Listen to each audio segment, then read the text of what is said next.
But are they interested in getting in the business? Your Yeah, daughter? I think both of them. Like they're interested in filmmaking, which is pretty cool. Like I would love for them to grow up to be, you know, directors or writers or something.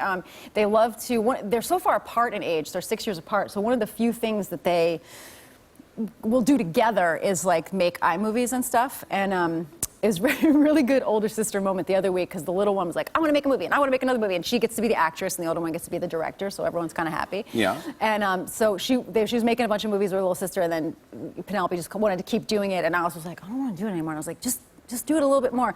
So she did what I thought was like a perfect big sister move, that she convinced her little sister that they could not make any more iMovies until she sat down and watched all of the Samuel Jackson masterclass on acting. Genius. It's like a 6-year-old just like in a full tutu, like ready to shoot, just watching, and it really has informed her acting quite a bit. It really has. Yeah. Samuel Jackson. Yeah. I did bring one of their films because I think they're visionaries. Wow. If you have time to show it. I mean, absolutely. So we do this as a debut. This is a debut. This is like technically part of the Tribeca Film Festival, I guess. No, but it's in the same time frame. Yeah, it has nothing to do with it at all. This is the same city. Yeah. This is a film they made that this is the younger one conceived of this, wrote and directed it, and the older one was just kind of the DP. Wow. So I don't know. Here's the world premiere of Butt Show by Tina Fey's daughters, Alice and Penelope. Check it out.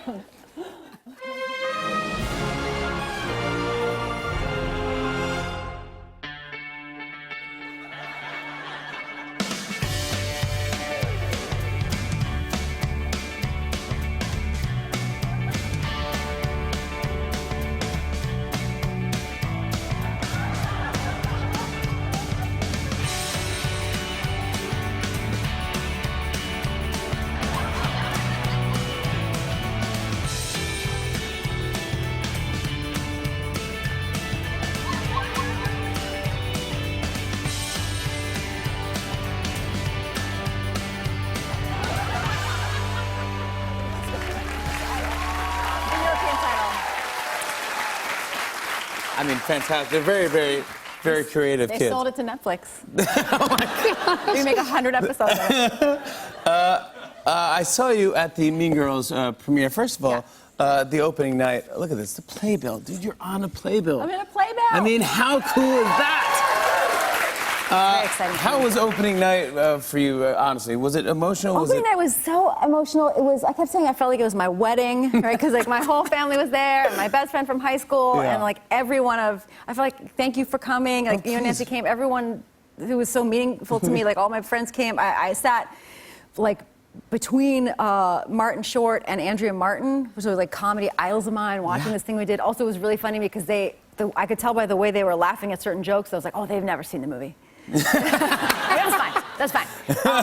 But it was crazy. Yeah. The audience was going nuts. I mean, is it Mean Girls fans that are coming, or is we have like a very distinct, different kinds of audiences. Like the good thing is, I feel like if you've never seen the movie, you will still enjoy the show. Like we felt that was important to make it that way. So we have like regular theater community that come and they enjoy it. We get a lot of moms and daughters of different ages. Like you get like a 20-year-old and her mom. It's like really cute. And then some nights we just have ladies who are ready to get their drink on. That's all. That's what I'm talking about. Like Wednesday matinee, because Wednesdays we wear pink. We have already, at the August Wilson Theater, I'm very proud to say that we have already broken a bar record. Nice! Yeah, at Mean Girls. Ladies who drink. Yeah, and that's the Jersey Boys Theater, so like, that's a bar record. Yeah, I mean, that's amazing, right? Take that, Edward Albee's Three Tall Women. Oh my God. I mean, it is what a cast, by the way, and you'll see them tonight. So they're so talented. I mean, Broadway just blows me away, but these kids are just amazing. But it's funny, it's smart, it has a good message, and great songs.